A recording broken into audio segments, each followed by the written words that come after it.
Hey everyone, super excited to be here with a brand new show. My brother and I are going to be rolling up some D&D characters. D&D, one of our favorite games of all time. We've probably been playing since we were 12 or so. And it goes on for a while, but TJ will be here very soon. He's a little busy with some customers, but we thought we could get away with it while we were live. Yeah, exactly. Yeah, really a great love for D&D. No other game kind of encapsulates the potential for imagination and adventure, and it all starts with rolling up a character. And D&D gives you a bunch of options of some really fantastical races, especially if you have some additional books and resources to go off other than your standard player's handbook. As a role-playing game, you really need to focus in, if you're being a player character, on who your character is. What class you going with, boy? That's an interesting question. I was gonna kind of leave it up to you guys maybe to vote in on a class, but I have some ideas rolling around as well. And once TJ manages to take a seat with me, we'll be really diving deep into that. But if you have a class that you'd like to see roll up or a specific race, throw me some suggestions and I'll see. Yeah, I'm excited for this. And is that Kenku you were going with there, Cam Lewis? Because that's not a bad suggestion. I could roll up a Kenku. oh, that was Ion Conquist? No. Yeah, no. Oh, TJ wants to roll up a Kenku. He's confusing me over here. All right, fine. TJ can have a Kenku. Throw something else out there for me then. Kabuki. Well, this is going to be super exciting. Rolling up a character is half the game for the player side of it, really diving deep into how you want to specialize them and what they're good at, what their strengths and weaknesses are, and it really all starts with attributes. And you can see here we got a nice big old character sheet ready for you guys, and attributes would be referring to these guys on the far left, starting with strength, dexterity, constitution, intelligence, wisdom, and charisma. Obviously your strength is how strong you are, affects things like a Dragonkin, Bird Bros, Squizzle. You guys have some interesting suggestions. Maybe a Dragonborn, that could be cool. I was thinking a Dragonborn Paladin, maybe. But I'll keep waiting on more suggestions anyway. We'll see what they come up with.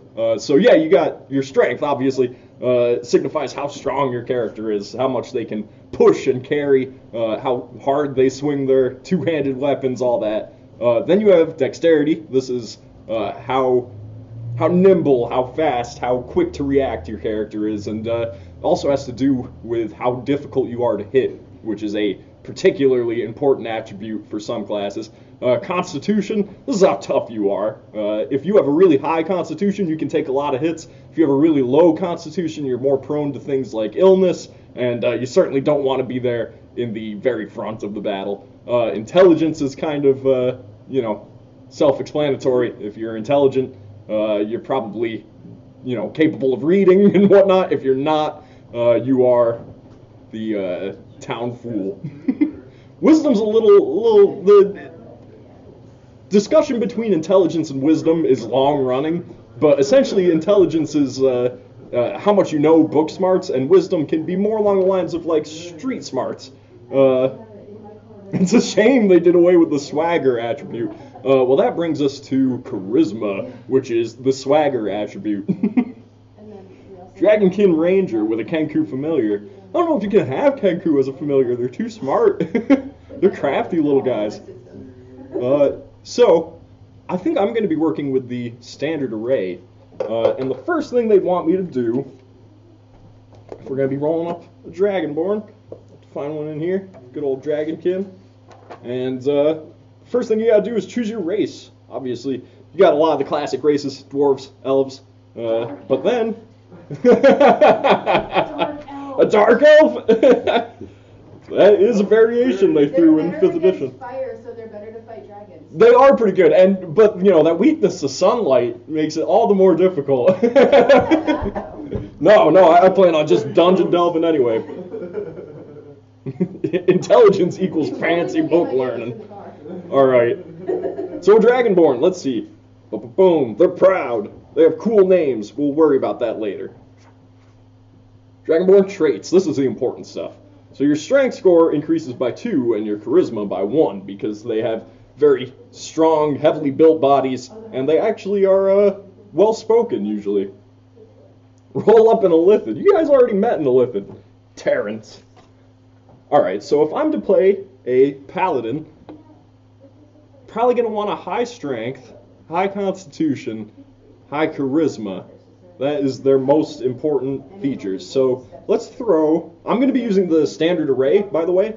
The amount of points that goes into these determines how good my character is at those various things, and the standard array gives you a value of 15, 14, 13, 12, 10, and 8, where 10 is the average human. So obviously this adventurer is already pretty good at adventuring straight from the get-go, but he does have at least one thing where he's average and at least one thing where he has a weakness. So that's always fun and important to figure out. I think TJ will be using the point buy system, which is a bit different. It would be evenly balanced in a campaign if you were to use point buy and the standard array, so you have your options there. But point buy, you could create a character with like a 12 and a 13 in every attribute, someone who's incredibly well balanced, but I like having a weakness or two. So let's see. If he is, a paladin, he needs to be able to spout messages of his great divine power and his ability to slay evil and whatnot, awful good. And to do that, he's going to need a high charisma. So we throw our 15 in there for charisma, but we know that Dragonborn, they also get a bonus 1 to charisma, so he ends up with a 16, which gives us a good old +3. The way that you do that is a 10 is a +0 to whatever roll you're going for. If you go above that to a 12, it's a +1, and that is all determined by a 20-sided die if you're entirely unfamiliar. So per se, my character wants to convince someone that, he's the one to defeat the orcs, that, he's the guy to hire, the hero that they need. And instead of them totally just believing him outright, he's going to need to roll, per se, a persuasion check. Well, without going into too much detail, I would roll a 20-sided die, and at the very least add my charisma bonus, which is a +3. So if I were to do totally average and roll a 10, not particularly convincing, the fact that my Dragonborn is, very persuasive and has a very powerful personality will give him a bonus 3 at least to that roll, making a 13, which is a bit more acceptable. So that's good stuff. That gets rid of my highest stat. But we'll immediately go in, and with that bonus strength of +2, we can sit with a 16 strength as well. We have a 14 left to put in, but Dragonborn are strong, so a 16. That means he's going to be pretty good at close quarters combat, especially with swords, axes, hammers, those types of things. He will have an advantage using those as compared to, per se, a bow or something that requires more precision, because he's a big, bulky Dragonborn dude, probably, 250 pounds or something. They're huge. Yeah, Dragonborn are taller and heavier than most humans, standing well over 6 feet tall, averaging almost 250 pounds. So, yeah, he's beefy. Next up, with what we have left over, we would be putting a 13 into Constitution. He's tough, but he's not insanely tough. The next important thing, we're going to have to make a choice here. Is he going to be wise or is he going to be dexterous? That is not a particularly easy choice. Wisdom means that if he has a higher wisdom, he'll be more perceptive. He'll be able to catch danger before it arrives. If he has a high dexterity, he'll be able to react to the danger faster. I think it makes sense for the purpose of this character to give him a higher wisdom. So we're going to put the 12 that we have in wisdom. That means that his dexterity is an average 10. Not bad, not great. Luckily, he's a paladin, so he probably wears armor. So that leaves him with a +0 on dexterity. And then his intelligence, an 8. He is not very book learned. Probably the only books he ever read was his holy text, and most likely with a lot of struggle. So, finally, here we go. We can throw up Palafin. And he is Dragonborn. Oh. Well.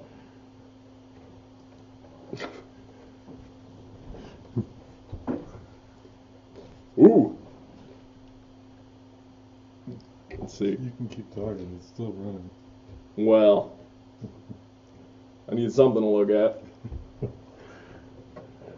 So, we'll see how this goes. I think TJ was intending to go to level 3 with these characters. That means that he can go into his subclass, which will give him a little bit more differentiation than just your standard big old paladin. Oh, is all my stuff gone? Oh, God. All right. Give me a second. I remember this. If there's anything I'm good at, it's rolling up characters wicked fast. But I didn't want to do that. I want to take my time with this guy. Really explain. +3. Dexterity is 10. With a +0. Constitution. What did I leave his Constitution at? No, his Charisma got the other 16, so his Constitution was 14. +3. 14. +2. His Intelligence was our 8. -1. And his Wisdom was our... what was his Wisdom? 12? He can make it 12. Yeah, he's not done yet. No, his Constitution was the 12. Yeah. And his Wisdom was a 13.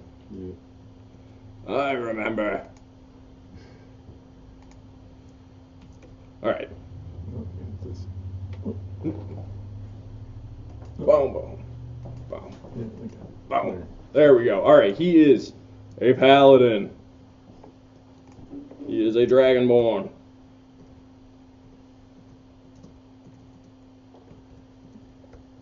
Boom. His alignment. This is what determines if your character has a tendency towards good, a tendency towards evil, or if he will be kind of more of a self-serving character, a guy that's out for himself. And paladins traditionally are lawful good. That means that they continue on with like social norms and stuff. They don't try to defy the laws. They believe that the people that make the laws are more intelligent, pretty much. They have more capability of controlling society than he would himself. So he just takes orders, pretty much. And that's what we're going to go with for him. He is a lawful good character. Lawful god. Boom. Player name is Ian. Awesome. So there we have it. That is the beginning. We know that he's a dragonborn. We know what his stats are. He's good at some things and not particularly good at others. And from here on out, we can figure out exactly what his skills are and what he's proficient in. This comes from your class. Seeing as he's a paladin, he's going to be proficient in charisma and potentially strength. I can't remember, so I'm going to have to flip on over to the paladin stuff, which is way in the back of the classes. Paladin, the cause of righteousness.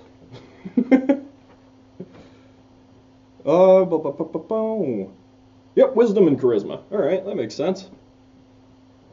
Despite his lack of wisdom. Which means he's going to end up with a +3, +0, +1. See, 5th edition D&D did a really good job of kind of standardizing what you're good at and what you aren't.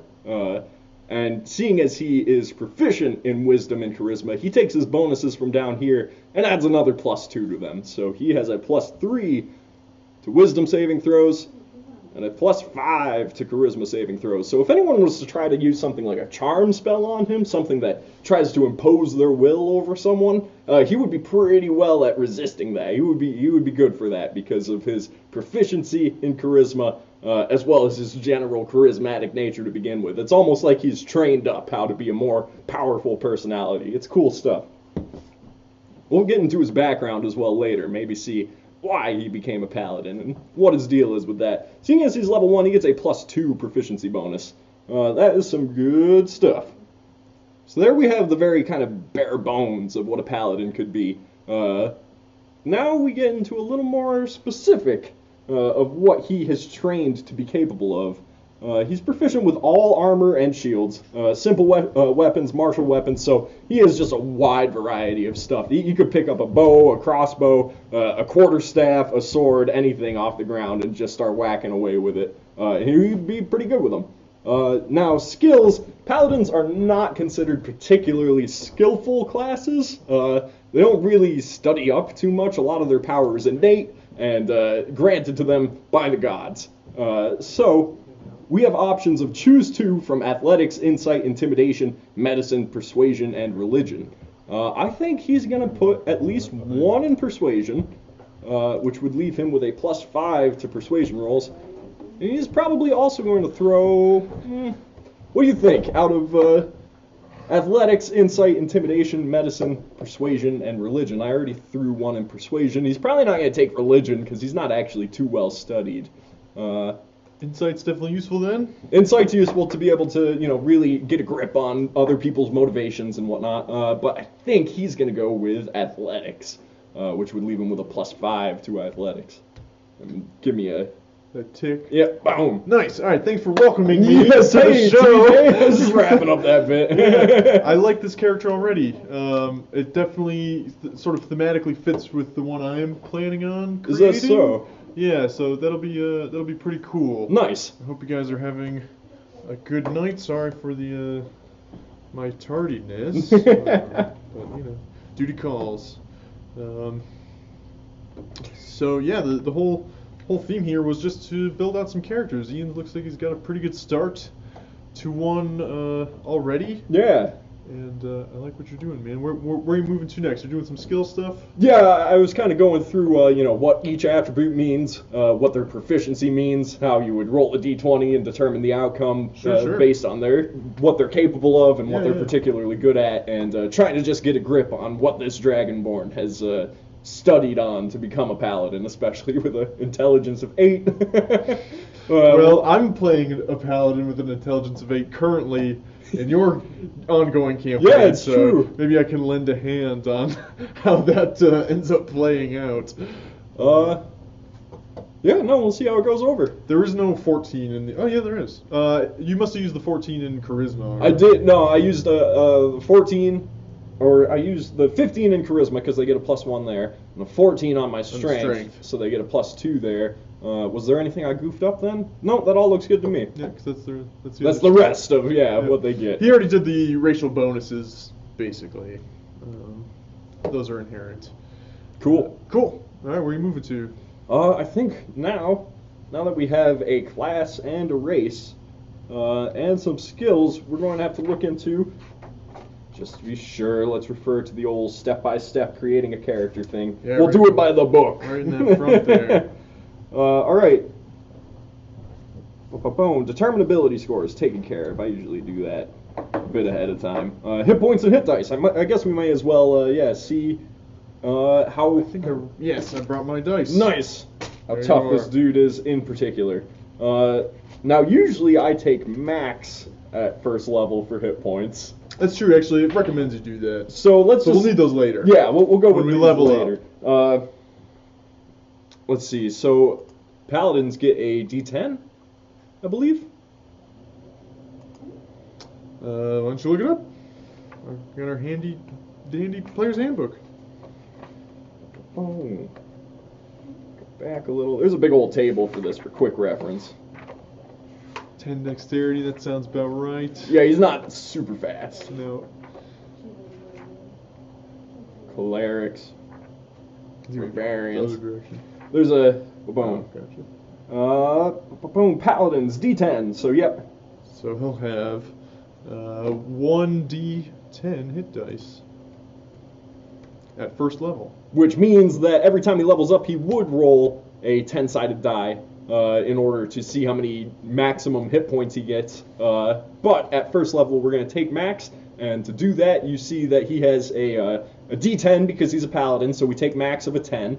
And then we look at his constitution score of a 12, giving him a +1. That means he's going to get an extra 1 hit point per level, bringing him up to a hit point maximum of 11.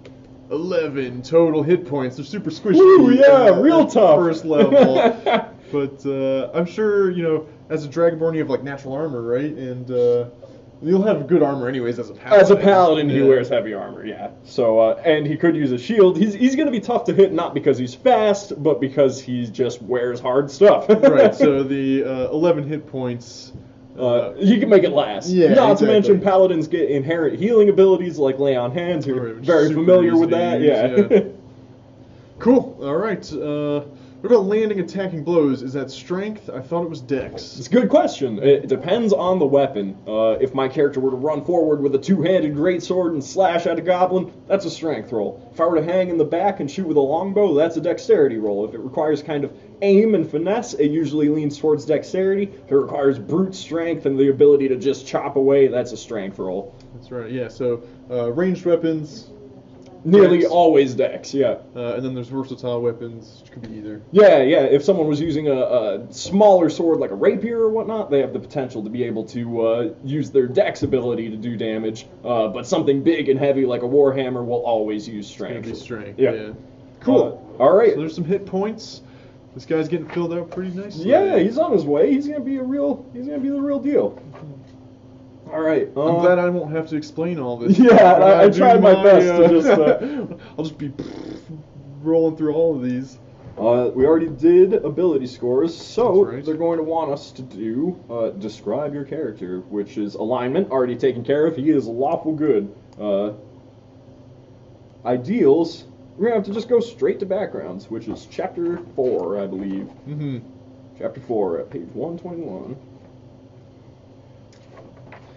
And let's see. Imagine you have some sort of background in mind, though. I do. What is it? Oh. Boom. There's another. What? Ugh. All right. I believe he's going to have to be an acolyte, because he probably lived at the temple. Maybe he was taken in as a dragonborn in a foreign land or something along those lines. Right, you don't often think of a big, brawny paladin as an acolyte, but under these sort of trappings, it's really just somebody who studied and heavily believes in a certain deity or belief system. Yeah. It's cool stuff. So, as an acolyte, you've spent your life in service to the temple, to a specific god or pantheon of gods. You act as an intermediary between the holy and material or mortal world. So, that's pretty self-explanatory. He's a religious guy. He gets his power from religion. For sure. And so, as being an acolyte, he gets some bonus skill proficiencies of insight and religion. I'm glad Nice. I didn't pick those. yeah, that always ends up. Yeah, you find out. Oop. Boom. Insight, rather. Insight being Wisdom. a +3 with my wisdom, and religion being intelligence a +1. Because he's studied, he kind of overcomes his natural weaknesses. All right, they beat it into him. Yeah, exactly. I also get a holy symbol, prayer book, prayer wheel, 5 sticks of incense, vestments, set of common clothes, and a belt pouch with 15 gold. Woohoo! I'll give you the gold. Thanks. anyway. There we go. That's the That's important the stuff stuff. that matters. Yeah. For sure. So what are the nature of these things on the side here, on the side of this character sheet? The personality traits, ideals, bonds, and flaws. So those are kind of new additions to D&D so far as additions Right. are concerned. 5th edition threw in these personality traits, ideals, bonds, and flaws, which help you kind of flesh out the RPG, the role-playing aspects of your character. Instead of just focusing in on combat, like a combat miniatures game, they really wanted to make sure that the player has a sense that this person is unique and has their own motivations, Right. and that's what these help flesh out. And a lot of times, dungeon masters, game masters, will give inspiration For playing via your ideals, bonds, flaws, that kind of stuff. That helps with any nature of role that you might attempt to make. Speaking of roll, let's get some actual rolls in on this, All right, and let's see it. let's randomly roll up what this guy has for. Right. So the background section of the D&D Player's Handbook has charts for all of these 4 different personality traits. And you're totally encouraged to come up with your own stuff there as well. But these are good bases for how a character could act or what their motivations may be. And that's going to be first my personality trait with a 1. 1. I idolize a particular hero of my faith. and constantly refer to that person's deeds and example. So he has some great hero that was of his order, and he just looks up to him like nothing else. Everything he does is just fantastic. Nice.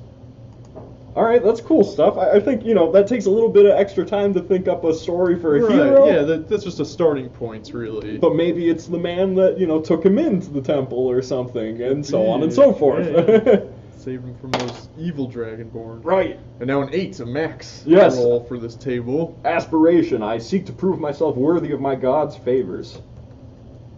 So he really, he wants to be a big deal in his religion. He wants to become, one of those centerpiece holy warriors that that he wants to be like the person he idealizes. Interesting. So this is kind of developing to be a character that has depth in that there's another NPC that he really is attached to. Yeah, so that's cool stuff. I like the idea of that. It's a good hook for the DM. Oh, the next ones are D6 tables, so I gotta find myself. A few D6s in Yeah, there. I can imagine. All right, here we go. Let's see. Ba-boom, a 3.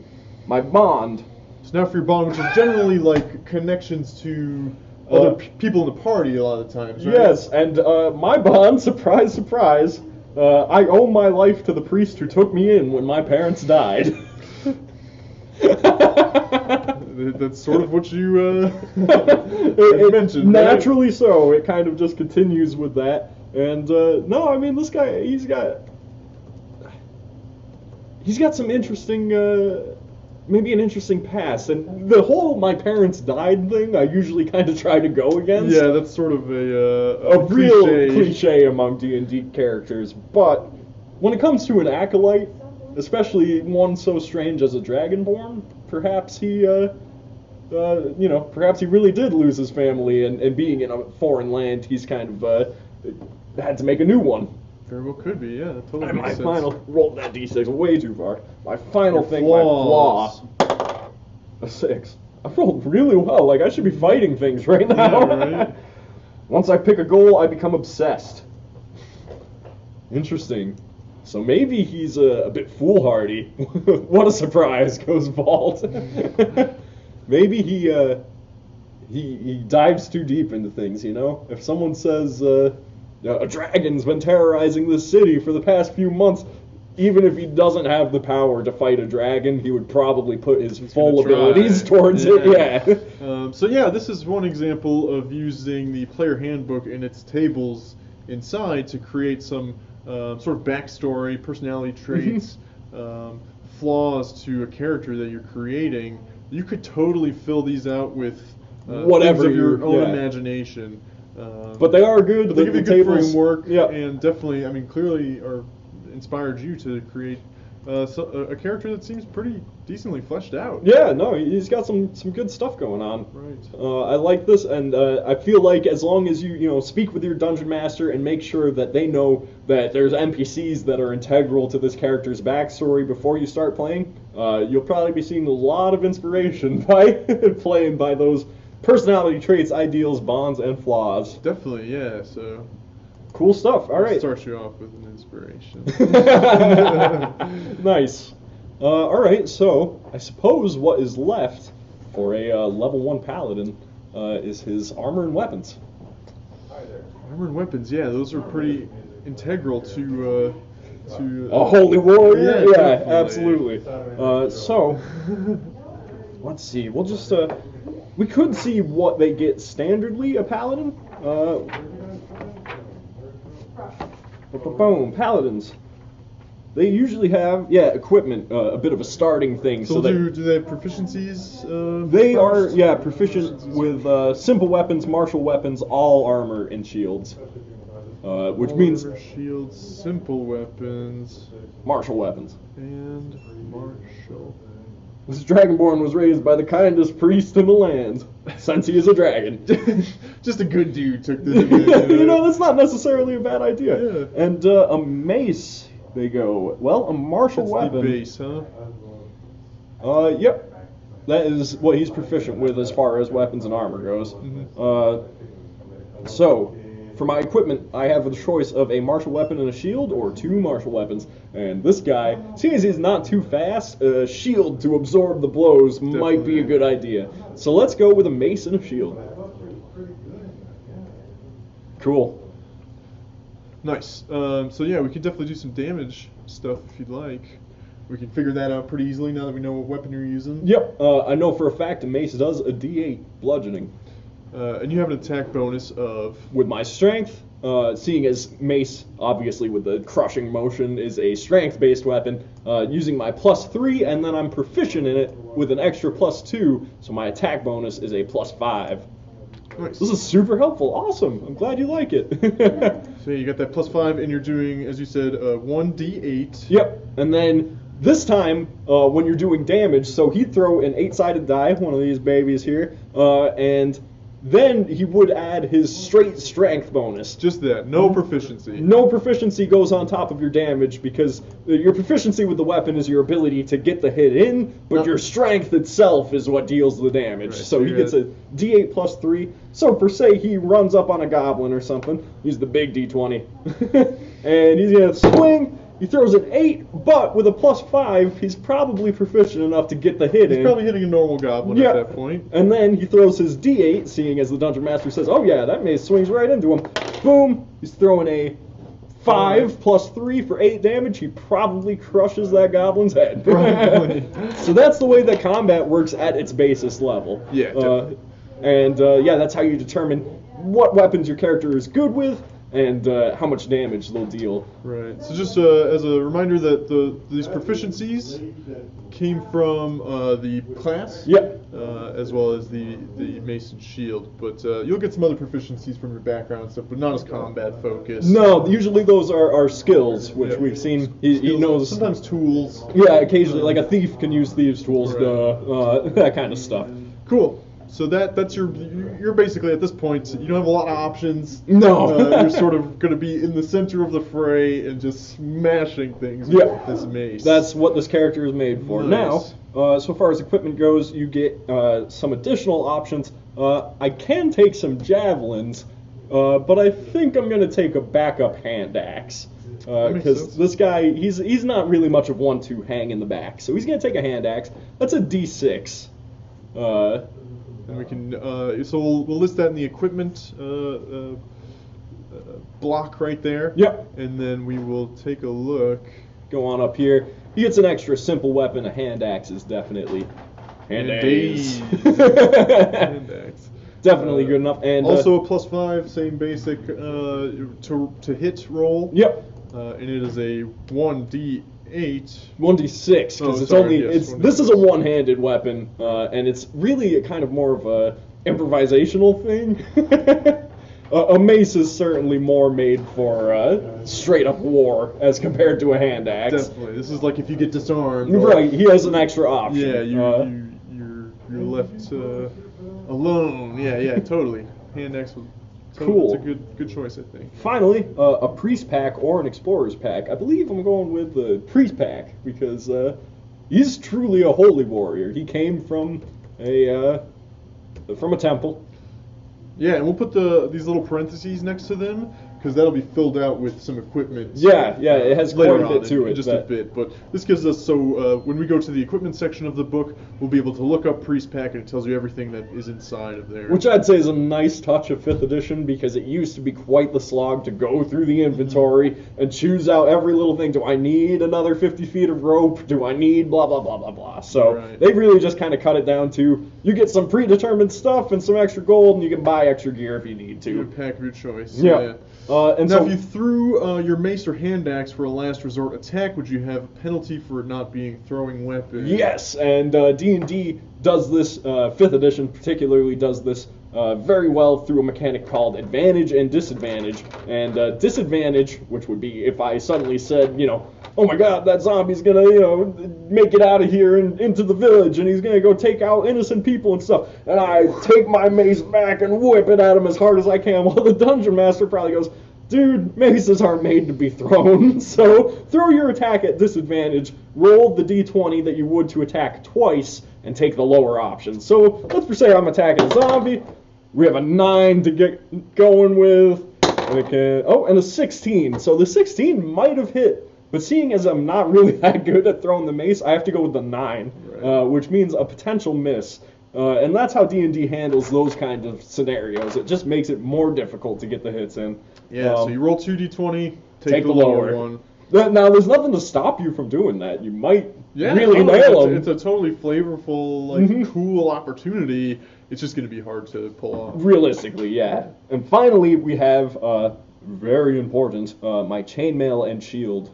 Yes. We already got the shield in, so chainmail. That is what I'm wearing. A big interlinked vest of sorts. Right. Very capable of stopping your average goblin stab or arrow wound. And that's going to leave me with a 16 armor class plus my dexterity. Right, so to take a look at the armor class here, listed up at the top because it is so integral Mhm. to combat inside of D&D. We'll take a look at this, and now that we know your equipment, including the chainmail and the shield, we'll be able to determine a base level for your armor class, and those together are 18, I believe. The shield's a plus. Right, the shield is a +2. Mhm. Yeah, so you'll be at an 18. Now normally you would also add your dexterity bonus. Yep. You're at a +0. This makes it so that a character wearing light armor, like a rogue, is naturally more difficult to hit as compared to a character wearing really heavy armor who could get hit, but the hits don't generally do as much damage as long as your dungeon master flavors them that way anyway. But yeah, for example, a rogue in light armor could have a dexterity of 18 as well, but that's just because he's very fast, not because he's very Nimble, tough. Yeah. And we can also do initiative and speed now. Yes. Also key to combat scenarios, really. Not a whole ton of role play here, but initiative is just your base. Your dexterity bonus, Yeah. and I mean, Which, he's as we know, is a 0. by no means bad at noticing things happening or jumping on top of the opportunity to get in a fight or whatnot. But he's not fantastic at it either. Yeah.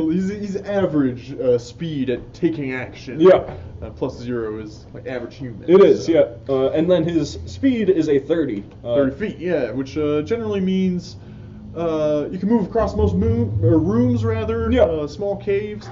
But basically, if you're using maps, you'll be able to move 6 squares. Generally. Exactly, because each square counts as 5. We see he has a 30. Divide by 5, you get your 6 squares that he can So move. you'll be like 1, 2, 3, 4, 5, 6. Yep.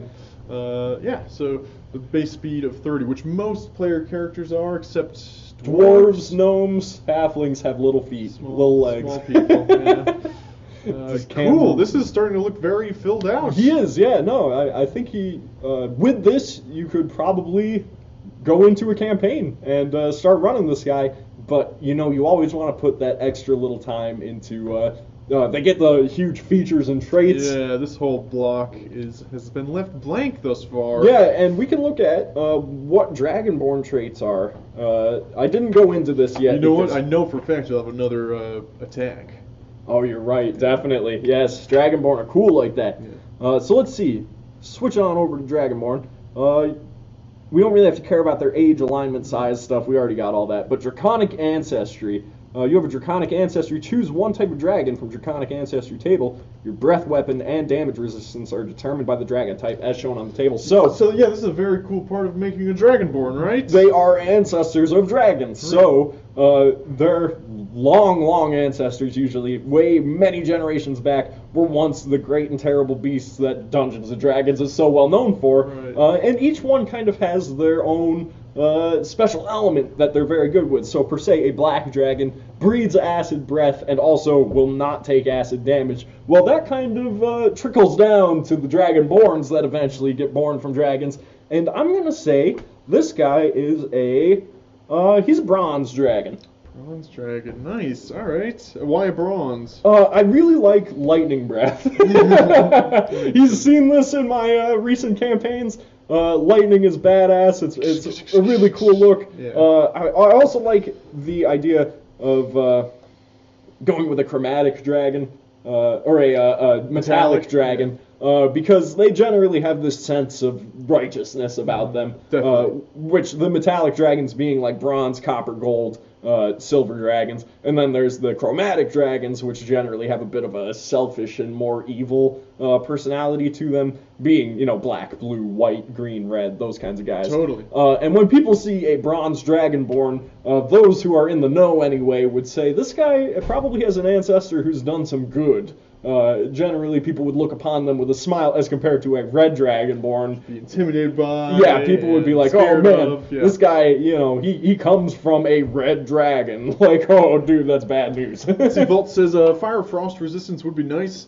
Those are definitely both nice. Yeah, oh, absolutely. In terms of environmental hazards, Yep. Traps, and clearly there's a lot of enemies that will use those natures of spells and things too. What colors would grant you that per se, resistance? fire and cold? Yes, is it? fire and frost. So obviously a red dragon would give you fire. That, yeah, definitely a powerful ability. When you shoot fire as a red dragonborn, you shoot it in a 15-foot cone, which means it affects multiple people in front of you. But my character as a bronze dragonborn, when he shoots his lightning out of his mouth, it is a 30-foot by 5-foot blast straight forward. So he hits everyone in a direct line in front of him instead of breathing fire traditionally just all over the place. Awesome. That's part of the reason why it's cool. Also, a fire attack is a... I thought it was a... they're both dex saves. Some of these are con saves, like the cold one. Cold and poison. Which a silver dragon breathes cold, traditionally. Also a 15-foot cone, but instead of trying to get out of the way with your dexterity, a creature would try to absorb it with their toughness, which is kind of a big difference. Cool, so this definitely gets into the breath weapon portion of being a dragonborn, which naturally, as dragons breathe all sorts of different elements, even their dragonborn cousins get that feature as a player character. So as a bronze dragon, as you said, you'll get the lightning. Yes. So yeah, here's the text for breath weapon. You can use your action to exhale destructive energy. Your draconic ancestry determines the size, shape, and damage type of your exhalation. When you use a breath weapon, each creature in the area, which we know is a 5x30 line. I guess we'll make this here. Sure. We do something like this. So it's a 5x30 5x30 foot line. And then it is for a bronze dragon, is a dexterity save. A dex save of, the DC for this save equals 8 plus your constitution modifier plus your proficiency bonus. So they always say 8 plus proficiency bonus, that gives you a 10. And then with my 8 plus con plus proficiency, which means an 11. Right, because you've got 1 here that gives you 9, and 2 my there 2 gives you an 11. So finally we see what damage it would do if it hit, and a creature takes 2d6 damage on a failed save and half as much on a successful one. So even if a creature were to be nailed spot on by this, or if a creature were to dodge out of the way, they would still be taking a bit of damage, which is what this ability is particularly good for. And How much was that? 2d6 at first level. That continues to grow more powerful as a Dragonborn gets more experienced. And that was. Do you have any attack bonuses? No, it's only a DC for the creatures. Oh, that's right. Yeah, so this is an example. There's kind of 2 different attacks in Dungeons and Dragons. There's directed attacks, like me trying to crush someone with my mace, where I use my attack bonus. And then there's attacks where people try and get out of the way. The enemy tries to get out of the way, which gives you a DC. So per se, the goblins try and evade it. They have to roll a D20 as the dungeon master. Add their dexterity bonus. I roll a 4. Plus, goblins are dexterous, but not that good. Yeah, so definitely. that one was caught off guard and would be blasted by lightning. Nice. Finally, I get the damage resistance to lightning, and that is the last little thing that Dragonborns get. So when I get struck by lightning, I take half damage. Not bad. Pretty useful. Definitely. Here, I think I'm gonna just to clarify this. What is it? There we go. And we'll say this is from your Dragonborn. Cool. Now, you'll get some paladin features and abilities as well, right? I will. Once I get there. Oh, wizards. Sorry, I keep moving the. Paladins. So, paladins at first level, I look at the table and I see they get divine sense and lay on hands. So we refer to what those babies are capable of. Divine sense, the presence of strong evil registers on your senses like a noxious odor. So, my character, seeing as he's a holy warrior, he knows who's good and bad. As an action, you can open your awareness to detect such forces. So the end of your next turn, you know the location of any celestial, fiend, or undead within 60 feet of you that is not behind total cover. So I can sense, just through this natural ability, through my holy power, if there's any devils or angels or undead. Paladins love killing undead in the near area. As long 60 as feet? Yep. As long as they're not too well hidden, I can locate them just with this powerful paladin sense. You can use this feature a number of times equal to 1 plus your charisma modifier. So 4 times I can use that a day. And without even, laying eyesight on a zombie walking about, I know exactly where he is because I'm a paladin. Then we get lay on hands, a paladin's, I don't know, it's probably their most core feature. Part of the reason I use it all the time. Yeah, why they're so tough, part of the reason why they're so cool and useful to parties, your blessed touch can heal wounds. You have a pool of healing power that replenishes when you take a long rest. That is equal to your paladin level times 5. It's an action you can draw power from this pool, restore a number of hit points to that creature up to the maximum hit points remaining in your pool. So, at first level, it doesn't seem too crazy, right? Extra 5 HP every long rest. But if you look at the fact that a paladin, even as tough as me, has 8 or 11 HP, that's like healing up halfway anytime I want to. Yeah, that is pretty wild. Definitely very useful, especially, I don't know, I tend to think of it as really useful during the lower levels in particular. Then you start to get into where it's a smaller percentage of your overall HP.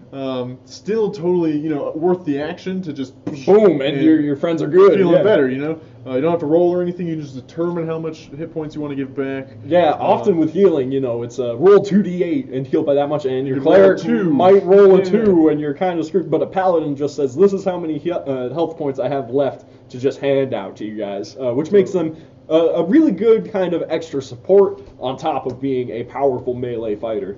So I think if we were to print this out, I would leave some space there for keeping track of the pool and how many you've used on this long rest and stuff. So we'll leave some space there. Is there any other first level? Oh, no, that's what they get. They get their fighting style at level 2, which will be very interesting, as well as some spellcasting ability. Level 1 paladins are still getting the hang of it. All that divine spellcasting stuff, which we see down here. Yeah, on the last page here we have tons of spell room list. for spells, yeah. Which we may go into, depending on how long this goes. But this is a level 1 paladin for you. He's ready to use. Yeah. I think we gotta name him though. Yeah, we do. We should throw him a name. And let's look at what do they usually name Dragonborns, huh? I know Dragonborn have personal names given at birth, but they put their clan names first as a mark of honor. So they have a very important kind of familial thing going on, but we know for a fact that this paladin doesn't have a family. Right. He probably doesn't have a clan. So we'll have to we'll look into that. Let's see. His name will be Tarhun, a Tarhun.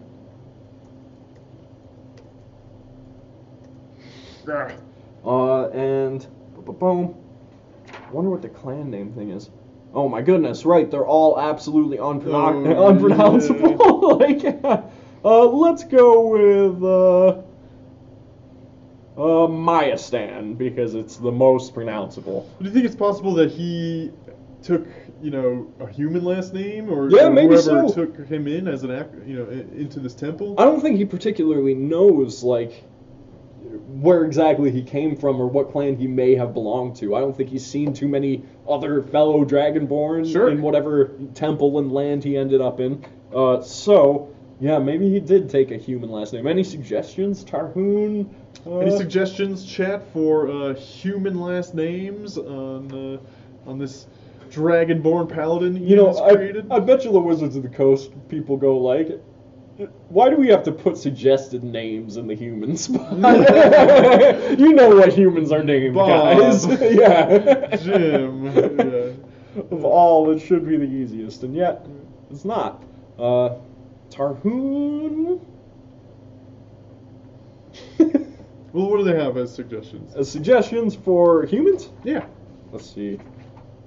Half elves, half orc. Tarhoon Scrivener. Where they had the humans?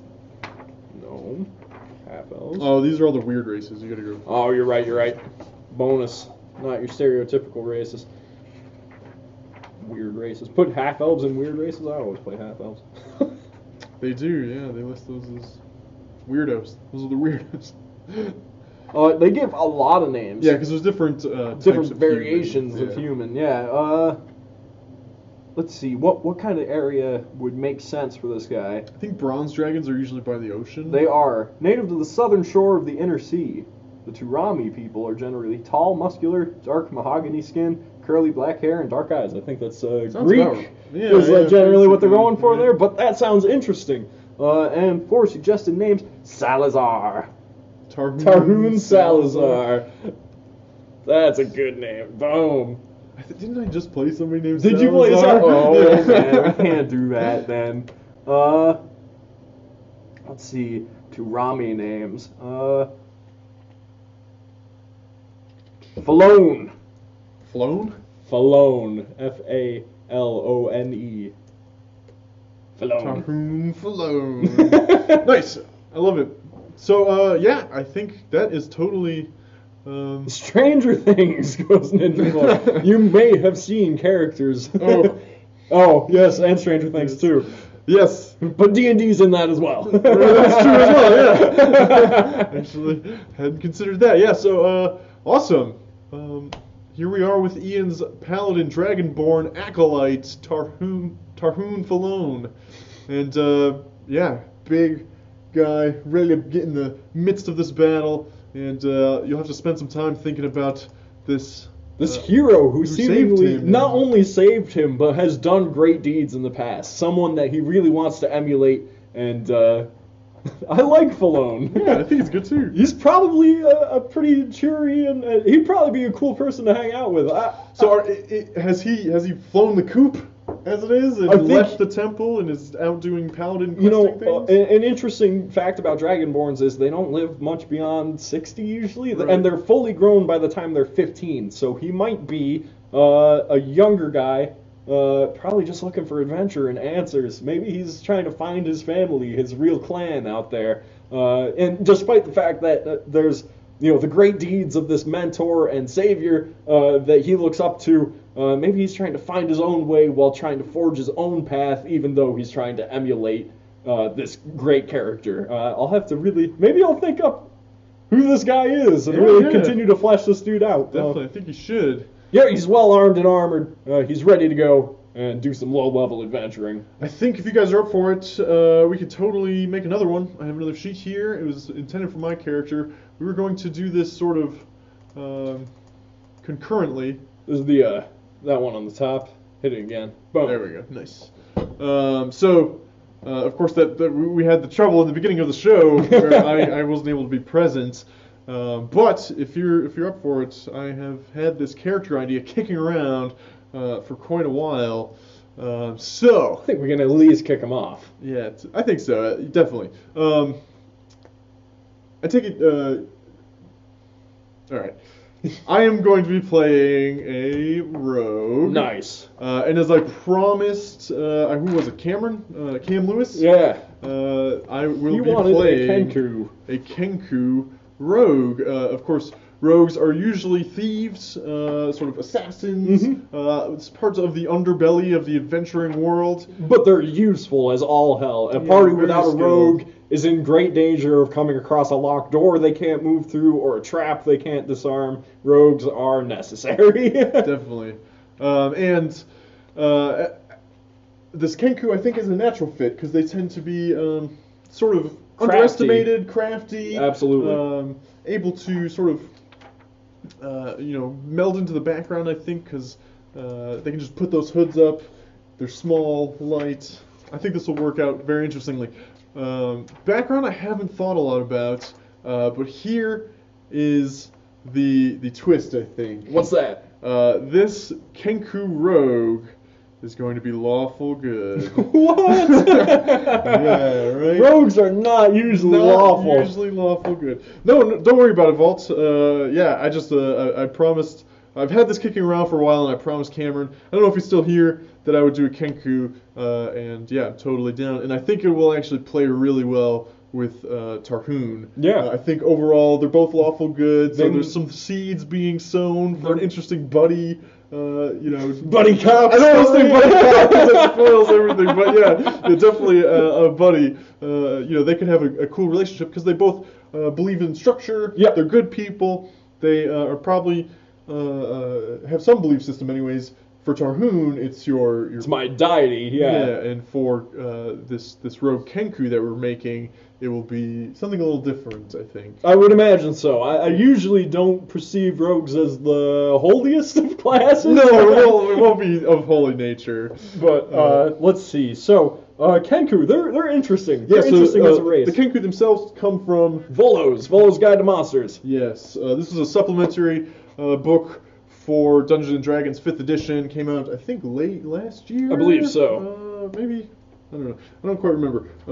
But within the past year or so, super cool book full of awesome monsters and some new playable races, including the Kenku, who are these small raven-like creatures. But they have 3 digits on their hands, these little claw-esque things that they're quite capable of grasping with. And yeah, they're crafty little guys. They're described as having an ancient curse.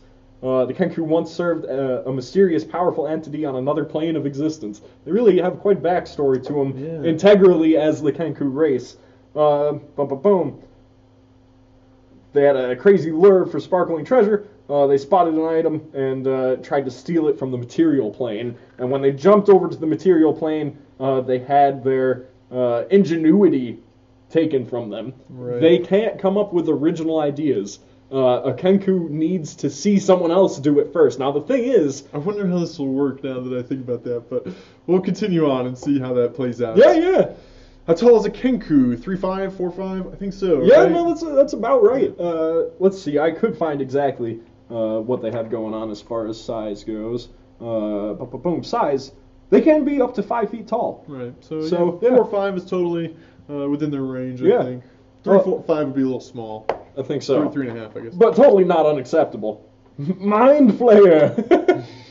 Clarence. Cool, so yeah, Kenku, these small raven people from another plane, came to the material plane, lost the ability to fly. Lost the ability to come up with original ideas, but they kind of were gifted this ability to learn incredibly quickly. Mm-hmm. They only need to hear it or see it once, and then they know for the rest of their lives, Right. which is pretty awesome. So, like, per se, your Kenku rogue somehow might have witnessed someone picking a lock, and he was like, oh, that's how that's done. That's and how he you could do do it forever. Yeah, exactly. They can also, they're great mimics.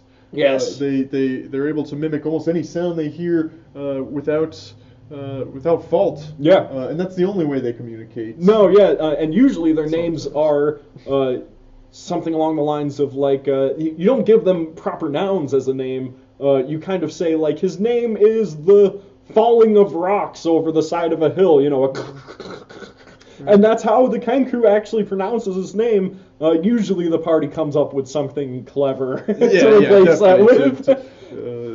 To be able to denote the Kenku itself. Cool. So, where do we want to start with this? Maybe do the racial abilities and things. Sure. Since it's from a different book. So the Kenku, they are dexterous. They have a +2 to dexterity, and they have an increased wisdom. They are, for some reason, perceptive, I suppose, is really what it leans towards. Let's see, what else? Their alignment, generally chaotic creatures, it says. So we're really kind of breaking the mold here. Yeah, too bad. That's okay. They're not going to be chaotic. No, D&D is made to be able to do that, for sure. Let's see what else we got. So I'm sorry, I missed the, did you list proficiencies? Dexterity score increases by 2 and wisdom by 1. So they're fast and perceptive. +2. We'll just mark this down before I put in the ending, the final scores. Right. We'll keep track of it that way. Ninja Boy. I like it. And since the first level, I can fill this out very quickly. Yep. Also gonna have a proficiency bonus of 2, just like Talhum. You're right. We know that for a fact. Tarhum. Tarhum, yes. So another thing they get, if we want to go straight down to their traits, expert forgery can duplicate other creatures' handwriting and craft work. With advantage on all checks made to produce forgeries or documents or duplicates of existing objects. So a Kenku who finds a key to a cell or something, manages to steal one, could recreate that key much better than other races and give back the key to the original owner or something to avoid suspicion. They have a lot of potential. Or if they found that they needed to get into a royal court, they would be good at mimicking a document that someone else might write that might permit them in there. These are things that Kenku excel at, which makes sense for a rogue, for sure. Definitely, yeah, plays very well into rogue. In fact, I think Kenku and rogue is a natural pairing. I'm just going to twist it a little bit. Sure. No, that's always fun. Kenku training. This is a good one. Great. You are proficient in your choice of the 2 following skills: acrobatics, deception, stealth, and sleight of hand. All of them are pretty integral rogue skills. What were the options? Acrobatics, deception, stealth, and sleight of hand. So I will definitely be getting like stealth and sleight of hand from being a rogue. Absolutely. So I think I'll just take these 2 for now. We'll fill those in later. The acrobatics and deception? I think so, yeah. Not a bad idea. They also have mimicry. You can hear sounds you've heard. Or you can mimic sounds you've heard. Much like forgery, just with sound. Just with sound, exactly. So a creature that hears the sound can tell their imitations with a successful wisdom insight check, opposed to your charisma deception check. So essentially, like, per se, there was a encampment of orcs, and Kenku comes up across them, and he says, I'm going to try and mimic a giant, so that they think that there's some huge threat on the way. The Kenku would try and roll a deception check, add how good he is at deceiving things. We'll figure that out in the near future. And the orcs would try and roll an insight check with their wisdom. Probably not too good for orcs. And so Kenku that's particularly good at deception is also particularly good at using this mechanic to fool other people. Definitely. Which is cool stuff. That's one of the coolest little bits of being a Kenku. You can read and write common, but you can only speak using your mimicry trait. So here's an example: a Kenku, his entire vocabulary is composed of words he's already heard. So usually they want a mentor or someone who they've been journeying with for a long time in order to actually rack up enough vocabulary to be able to converse with people. Totally. But you can assume this, and it's a little annoying for everyone else if you don't. So I think that lends itself to really strange roleplay stuff, but it depends on how stringent the group is on playing to that fault, I guess. Absolutely, yeah. Talk to your group about it for a character like a Kenku and determine what the baseline for their communication should be, because it's integral to their character, but it may, sort of slow play and stuff like that. You want it to be nice and smooth, for sure. Ninja Boy says, I hope demo dogs are a real thing in D&D. They are.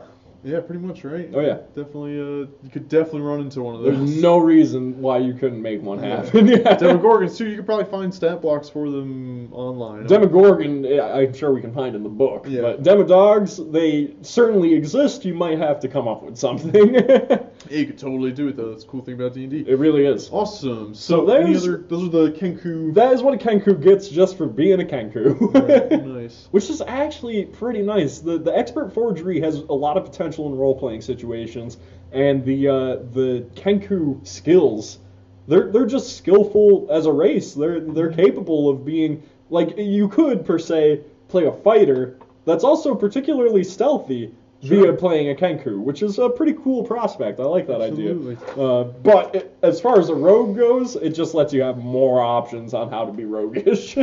So I'm going to take a look now at my attributes. Yeah. I think we're pretty much set with Volos, I think I so. believe. So we can set that aside. We'll now go back to the main player's handbook. We've been through this. I'm going to also use, I was hoping to do the point buy system, but for the sake of time, Yeah. I'm going to also use Ian's Standard array. Now let's see. We're getting a +2 to dexterity, +1 to wisdom. Both very good rogue Absolutely. attributes. Oh, yes. Dexterity for weapon attacks and things, as well as Sneakiness. sleight of hand and stealth. Wisdom is pretty much good for any character because you get those insight bonuses, you get perception bonuses, more to your passive perception. Not to which is- mention, if your dungeon master asks you to make a wisdom save and you fail, it's almost always it's something horrible. bad. Yeah, totally. But I'm going to do this again. I've tried to make this character in the past. I made them as a dwarf, Right. a high intelligence rogue. This was before there was like the perfect subclass for it, which has now been introduced In Xanathar. in Xanathar's Guide to Anything, another supplementary book for D&D 5th edition, just released recently, with tons of different subclasses not included in the player's handbook. And that subclass that was introduced The Inquisitor. is the Inquisitor, yeah. They're basically like detectives, I More along the suppose. lines of detectives than your average, like, cat burglar. Yeah, you could play them as like a cop, or you could play them as just somebody who is collecting information for some other purposes. But as a lawful good, I think I'm going to do sort of a detective, Which I think- straight-laced detective, Kenku rogue. Detective Kenku. Yeah. Step into my office. They could say that as super gruff and stuff. So intelligence is going to be very important to this person, I believe. Intelligence comes a lot into play in the Inquisitor subclass. Absolutely, yeah. So I think I'll make that my 15. Little With weird. no bonuses, but by 4th level, you could throw an extra 1 into that, or an extra 2, and bump it up from a +2 to Thank a you. +3. Yes. Now, moving on, I mean, there's no denying that a rogue needs to be dexterous. Definitely, yeah, and that is going to be. Should I do my 14 or 13? I probably want 1 +3 I stat. think so, and of all of them, dexterity is probably the most useful. Yeah, so I'll do that. Now, see, I'm using the 14 here. I'll get the +2 from the Kenku racial bonus, and I'll have a total of a +3 bonus. awesome.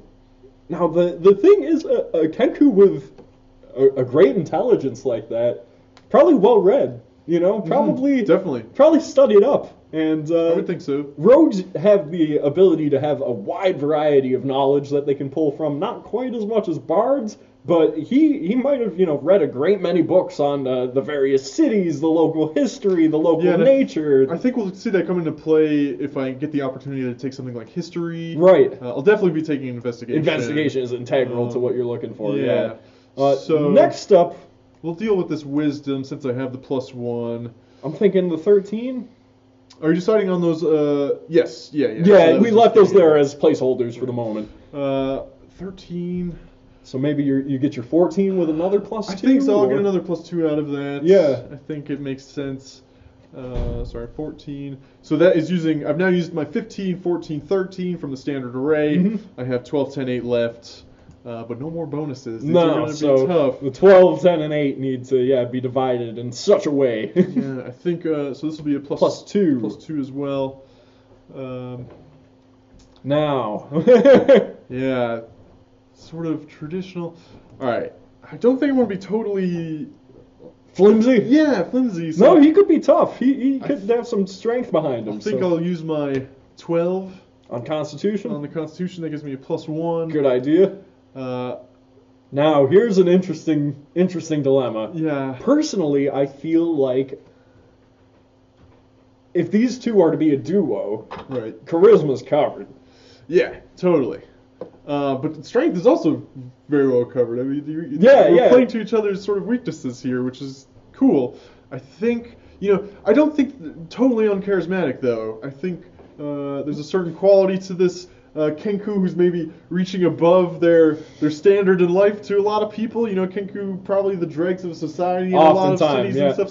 So maybe people see something in this Kenku. At least as much as an average person. Yes, yeah, exactly, right. So With I a think 10. I'm gonna do the 10 there, which gives me a +0.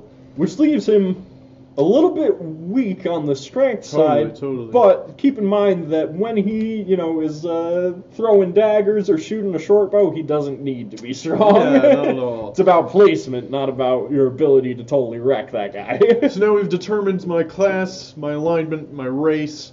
We've done my attribute scores, as well as gotten some of my race's features. Yes. We're going to move on to, I guess next would be sort of class stuff, would be saving throws Yep. and skills. Yeah, let's do the saving throws first. And a rogue is dexterity and intelligence. Nice, awesome. So I'll have a great bonus to my intelligence saving throws. Dexterity will also be very nice at a +5. And intelligence, At a +4. nice. So- Then we take naturally what else you have, so a -1 for strength, Mhm. +1 for constitution. His wisdom was a 14? Nice, so +2 there. So these are the ones I'm not getting my proficiency bonus on. Because his class just hasn't particularly specialized in those abilities. But rogues are fast and they're smart. Right. So yeah, cool. I get the dexterity intelligence. Cool. Do you want to go into what a rogue is proficient with so far as weapons and stuff, or do you want me to look into skills? Let's just do skills right now. I'll pick a couple. Cool. Let me find rogues real quick.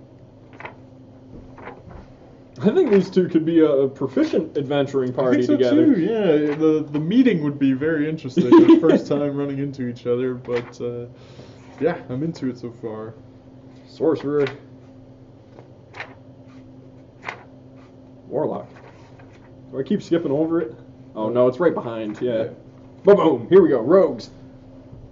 Skills. See, rogues much more skilled than paladins in some ways. Definitely. And they choose 4 from the lists of acrobatics, athletics, deception, insight, intimidation, investigation, perception, performance, persuasion, sleight of hand, and stealth. All right, so I've got these two. The other ones will be athletics.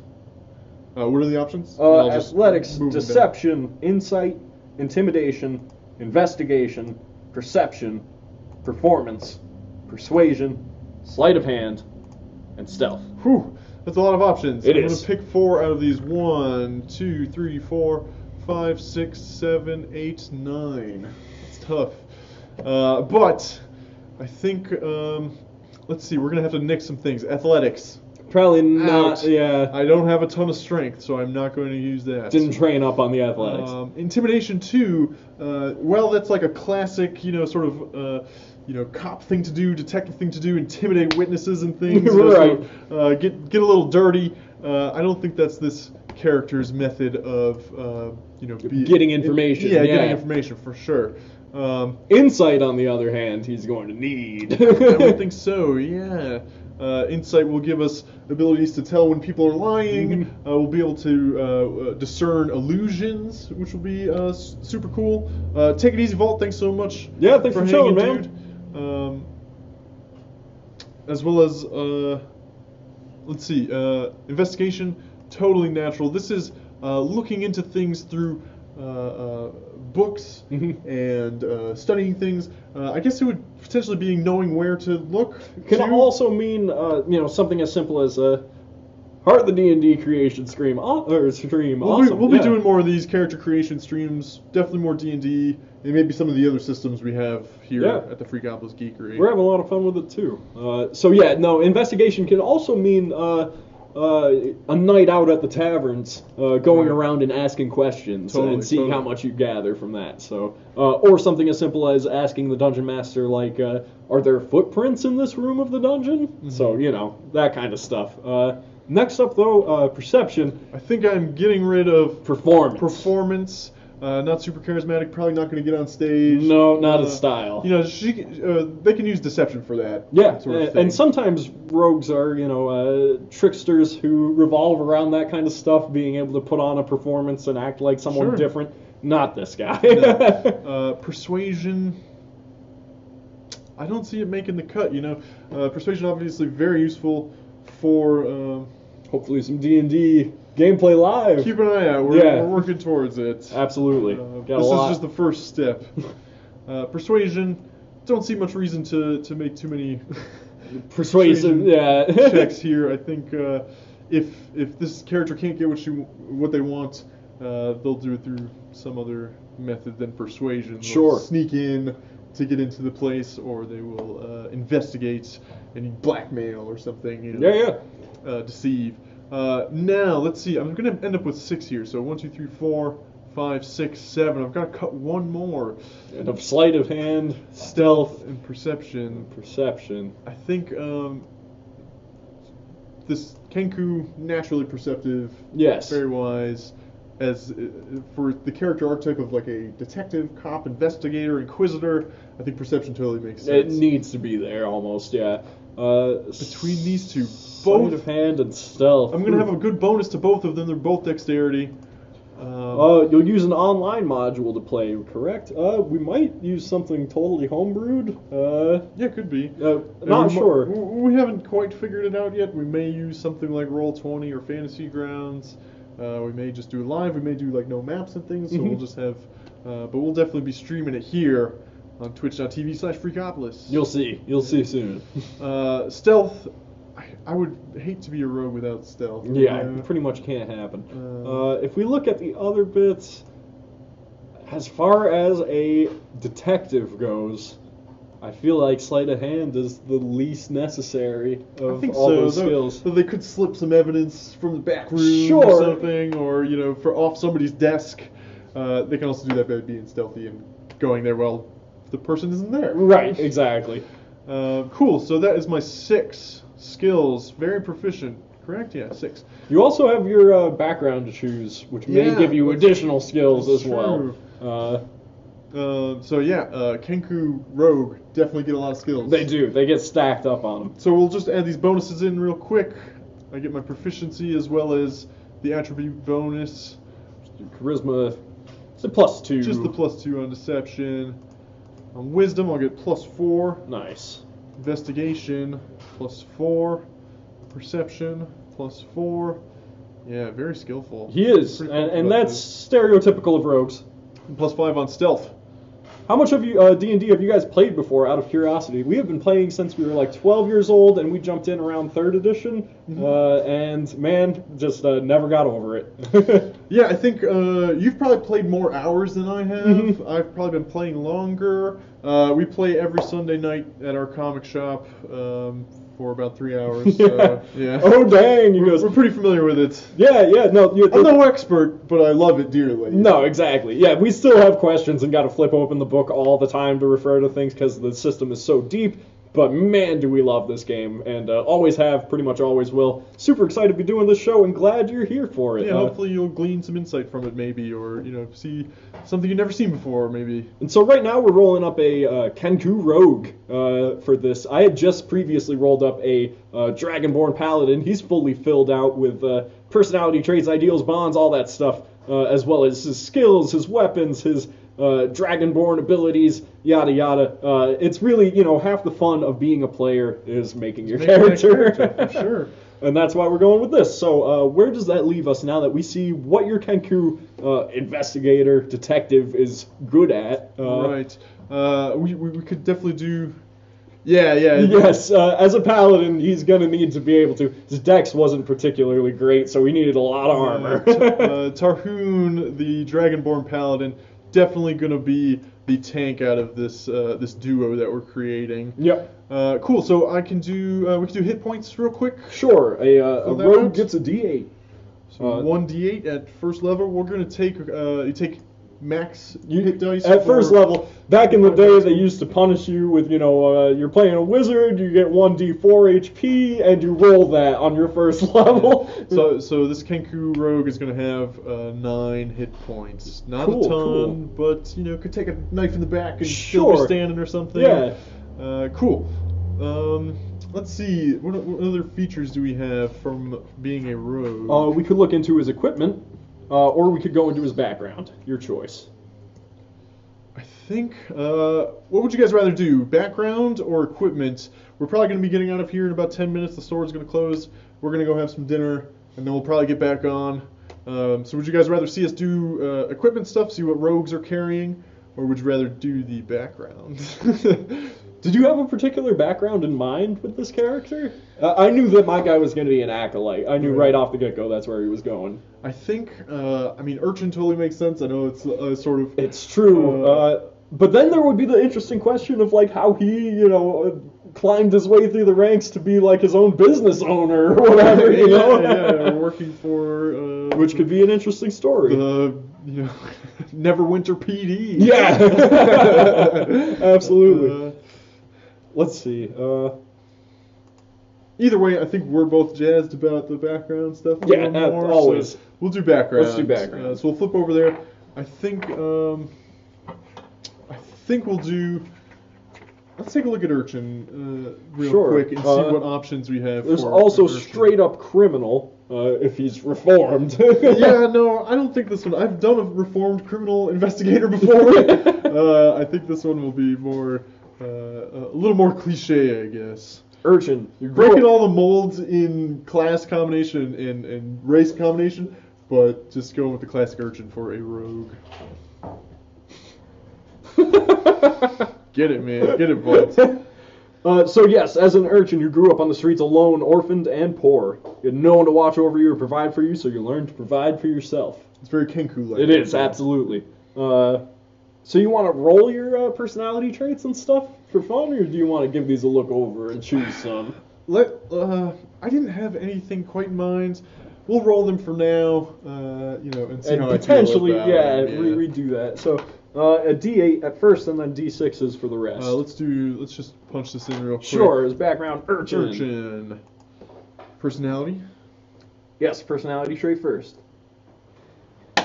With 4, I sleep on my with my back to a wall or tree, with everything I own wrapped in a bundle in my arms. I think that totally makes sense. Kenkus are sort of known for being possessive, and she might have some enemies. So Right, yeah, that's true. She might keep it, try and Close keep by. herself safe. So she, let me read this real quick. Go for it. You give a...